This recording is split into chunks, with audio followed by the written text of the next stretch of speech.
Hello friends, welcome to CSC knowledge. Guys, हम लोग शुरू करने जा रहे हैं। हमारा लेक्चर 3 है ये, स्टैटिस्टिकल टेक्निक्स 2 का, जिसमें हम लार्ज सैंपल का क्वेश्चन कर रहे थे। ठीक है, तो हम लोगों ने सबसे पहले देखा था test of hypothesis for large sample, जिसमें हमने सिंगल सैंपल के लिए अपना क्वेश्चन कर लिया था। अब हम क्वेश्चन करेंगे जिसमें हमारा 2 सैंपल होगा। ठीक है, अब लार्ज सैंपल कहते किसको थे? जिसकी वैल्यू n से ग्रेटर देन 30 है, तो उसको हम लार्ज सैंपल कंसिडर करते थे। जिसमें हमने 2 चीज़ पढ़ा था। एक पढ़ा था test of hypothesis for population mean, जिसमें 1 सैंपल होता था हमारा।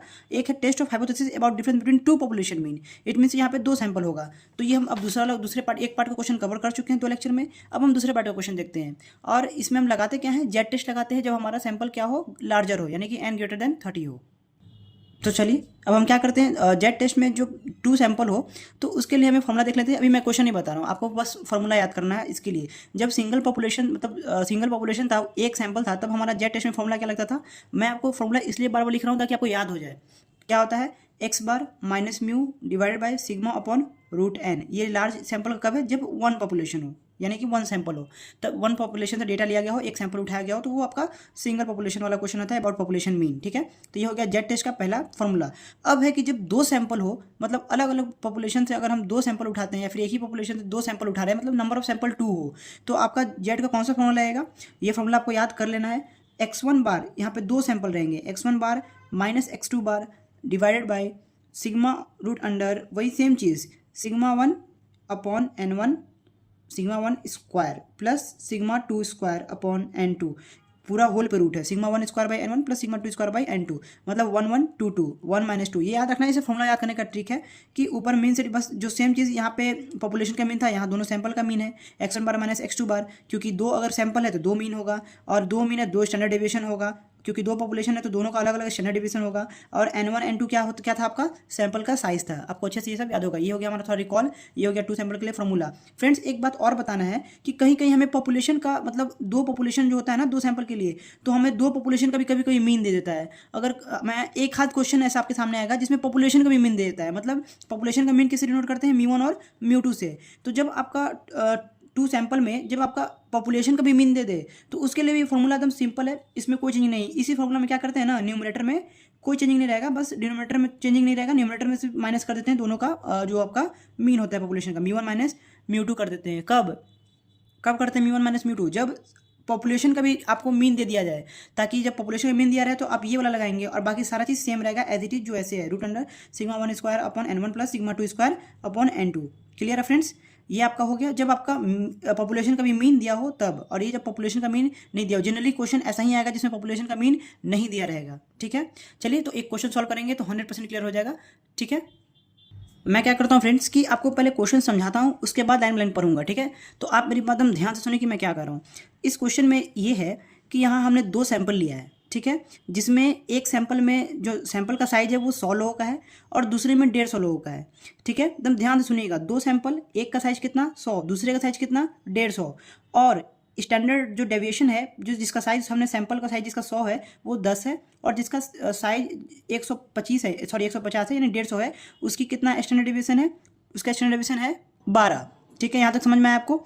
अब इस क्वेश्चन में ये कह रहा है कि जो सैंपल का साइज 100 है उसका एवरेज इनकम कितना है? 210 है, और जो दूसरा जिसका 150 है सैंपल साइज, उसका जो आपका एवरेज इनकम है वो 220 है। एवरेज इनकम मतलब समझ रहे ना, एवरेज जहाँ है उसका मतलब होता है मीन। क्लियर है? तो दोनों सैंपल का आपको मीन दिया रहेगा, दोनों सैंपल का स्टैंडर्ड डेविएशन दिया रहेगा। ठीक है, अब आपको कह रहा है, और स्टैंडर्ड डेविएशन भी दिया ही हुआ है, तो दूसरा आपको ये कह रहा है कि test whether there is any significant difference between the average incomes of the locality. मतलब ये कि क्या इन दोनों ग्रुप्स में लोकेलिटीज़ के मतलब ग्रुप्स यानी लोकेलिटीज़ के एवरेज इनकम में कोई सिग्निफिकेंट डिफरेंस है या नहीं, हमें यही बताना है। कितना पे टेस्ट करके? 5% लेवल ऑफ सिग्निफिकेंस पे टेस्ट करना है। ठीक है, तो फ्रेंड्स सबसे पहले आपको क्वेश्चन समझ में आना चाहिए, दूसरा आपको क्या होना चाहिए, गिवन लिखने आना चाहिए। सबसे इंपॉर्टेंट बात ये होती है। क्वेश्चन क्या है, देखिए, the average income of person was rupees 210। मैंने आपको ऊपर ऊपर समझा दिया, अब पर का समझाता हूँ। Average income of person was rupees 210 with standard deviation. Average income कितना हो गया पर्सन का? 210 with standard deviation of rupees 10 in a sample. In a sample, ये डाटा किसका है? इन अ सैंपल, सैंपल के अंदर, of 100 people, sample of 100 people, यानी कि n1 कितना हो गया आपका? n का साइज कितना दिया? एक का 100, उसका स्टैंडर्ड डेविएशन 10, और उसका एवरेज इनकम कितना? 210, यानी कि x1 बार।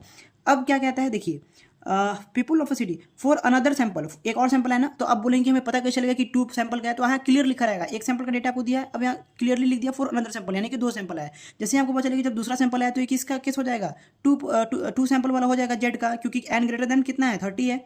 अब देखिए क्या कह रहा है, क्योंकि यहाँ एक 150 है 100 है, इसीलिए ग्रेटर है 30 है, तो लार्ज सैंपल है। The average income was ₹220, another का विच स्टैंडर्ड ऑफ डिवीजन 12। अब कह रहा है the standard division of income the people of city was ₹11, मतलब पूरे सिटी का जो पॉपुलेशन है उसका 11 है स्टैंडर्ड डिवीजन। मेन अब क्या कह रहा है, test whether there is any significant difference between the average incomes of the localities, मतलब ये जो दोनों ग्रुप्स है, दोनों लोकेलिटीज है, क्या इसके एवरेज इनकम में कोई डिफरेंस है। तो वही हम सॉल्व करने का एकदम सिंपल सा प्रोसेस क्या कहेंगे, सबसे पहले ये कहेंगे कि x1 bar equal to x2 bar, यानी कि there is no any significant difference. दूसरा वही सेम चीज h1, there is significant difference, h1 क्या है मतलब, ठीक है। तो चलिए सॉल्व करना शुरू करते हैं हम लोग। तो सबसे पहले काम क्या है हमारा, सबसे पहला काम है कि हमें गिवन लिखना आना चाहिए। तो जो डेटा दिया हुआ है उसको नोट करिए। सबसे पहले आपने देखा होगा कि n1 कितना दिया हुआ है, यानी पहला सैंपल का साइज 100 दिया हुआ है, तो n1 हमने क्या किया 100 लिख दिया। दूसरा है उसका मीन कितना दिया हुआ है, द एवरेज, एवरेज का मतलब मीन कितना दिया हुआ है 210, तो x1 बार आपका कितना हो गया 210। क्लियर है फ्रेंड्स। उसके बाद आपका स्टैंडर्ड डिवीजन भी दिया हुआ है इसका, यानी कि एस डी लिख दीजिए, यानी फिर या फिर आप क्या कर सकते हैं, इसको S1 से डिनोट कर सकते हैं, स्टैंडर्ड डिवीजन पहला का 10 दिया हुआ है। क्लियर है। अब दूसरा का डाटा लिखिए, दूसरा में साइज कितना है 150, उसका मीन कितना है 220 ₹220 एवरेज दिया हुआ है। उसके बाद उसकी स्टैंडर्ड डिवीजन कितनी है 12 है। ये हमने डाटा लिख दिया पूरा। अब यहाँ से आप सोचेंगे कि डायरेक्ट जेड लगाएं कैलकुलेट कर दें, तो ये गलत हो जाएगा, आपको मार्क्स 0 मिलेगा, 1 2 ज़्यादा मिलेगा, ज़्यादा नहीं मिलेगा आउट ऑफ 10। तो क्यों नहीं मिलेगा, क्योंकि आपको एक्सप्लेन करना होगा नल हाइपोथेसिस को, अल्टरनेट हाइपोथेसिस, जो प्रोसीजर हम शुरू से करते आ रहे हैं वो करना होगा आपको। तो नल हाइपोथेसिस में सबसे पहले क्या लिखते हैं h0 में, हम यहाँ पे क्या लिखे, मैंने आपको पिछले लेक्चर में बता दिया था कि बार बार नहीं लिखूंगा, इसलिए आपको खुद लिखना है। अब x1 बार क्या कहेंगे equals to x2 bar, it means कि there is no significant difference in the mean of the sample, सीधी सी बात। यानी कि पहले कहेंगे कि कोई इन ग्रुप्स के बीच में, इन लोकेलिटीज़ के बीच में, इसके मीन में, इसके एवरेज में कोई भी क्या है अंतर नहीं है, नो सिग्निफिकेंट डिफरेंस। और h1 क्या कहता है कि देयर इज सिग्निफिकेंट डिफरेंस, मतलब दोनों बराबर नहीं है, ठीक है, जो हम सैंपल उठा के जो टेस्ट किया वो सीधी सी बात। उसके बाद इन दोनों प्रोसेस के बाद आता है लेवल ऑफ सिग्निफिकेंस, कितने पे करना है 5% पे, यानी अल्फा इक्वल टू 0.05 पे आपको टेस्ट करना है, test at the 5% level of significance. अब इस डेटा के अकॉर्डिंग अब कौन सा आप टेस्ट लगाओगे ये सोचो। सैंपल कैसा है, लार्ज है, वैल्यू ग्रेटर देन 30 था अब हमारे साइज का, और यहाँ पे क्या पॉपुलेशन है, एक सैंपल दिख रहा है, 2 सैंपल दिख रहा है, हमें सीधी से 2 सैंपल दिख रहा है, तो 2 सैंपल के लिए फॉर्मूला भी हमने पढ़ा है ये वाला, तो डायरेक्ट लिख दीजिए z equals to x1 bar minus x2 bar divided by root under sigma 1 square upon n1 plus sigma 2 square n2। सीधी सी फॉर्मूला लगा दिया हमने, क्योंकि इसमें मैंने आपको 2 फॉर्मूला बताया, जिसमें एक पॉपुलेशन का मीन दिया हुआ है, इसमें पॉपुलेशन का मीन दिया हुआ है, पॉपुलेशन का मीन तो नहीं दिया हुआ है, छोड़ देंगे इस हम ये वाला फॉर्मूला यूज़ करेंगे, दिया होता तो ये लगा देते हैं।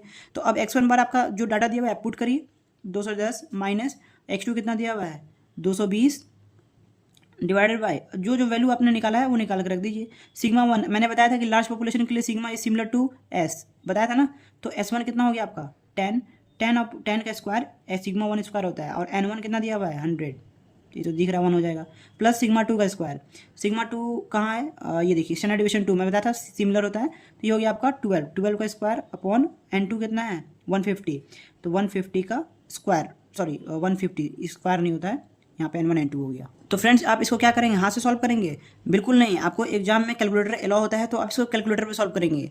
मैं भी कैलकुलेटर पे ही सॉल्व करूँगा, खुद से इतना करूँगा नहीं एग्जाम में। तो सीधी से जब कैलकुलेटर से आप कैलकुलेट करिएगा तो आपकी जो वैल्यू है वो आएगा -7.14, ये आपका कैलकुलेटर वैल्यू देगा, ठीक है। तो ये आपका हम क्या लेते हैं कंपेयर करने के लिए टैबलेटेड वैल्यू से मोड में लेते हैं, माइनस हट जाता है जब मोड में लेते हैं, तो यानी कि हमारा जो मोड जेड कैलकुलेटेड आएगा वो कितना आ जाएगा 7.14 आ जाएगा, निगेटिव को हटा देगा।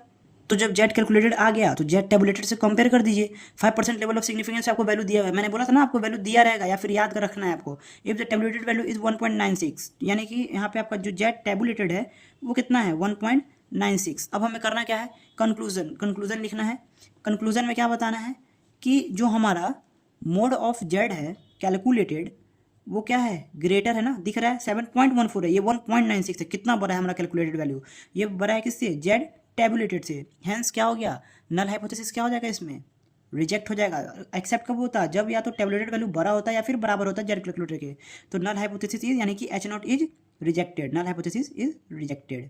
जब ये रिजेक्ट हो गया तो ऑटोमेटिकली क्या आता है, हमारा H1 एक्सेप्ट हो जाता है, जो कि कहता है कि देयर इज सिग्निफिकेंट डिफरेंस, यानी कि दोनों में डिफरेंस है, दोनों सेम नहीं है, मतलब दोनों का जो सैंपल हमने टेस्ट किया वो मैच नहीं कर पा रहा है, ठीक है। तो हमारा नल हाइपोथेसिस रिजेक्ट हो गया। तो फ्रेंड्स इस लेक्चर में इतना ही रहने देते हैं। हम लोग नेक्स्ट लेक्चर में एक और क्वेश्चन करेंगे जिसमें आपको पॉपुलेशन का मीन दिया रहेगा, जो एक ही क्वेश्चन हमारे पूरे सिलेबस में था, तो उसको हम करेंगे, ठीक है। और उसके बाद हम स्टार्ट करेंगे अपना टी टेस्ट। Okay, thanks.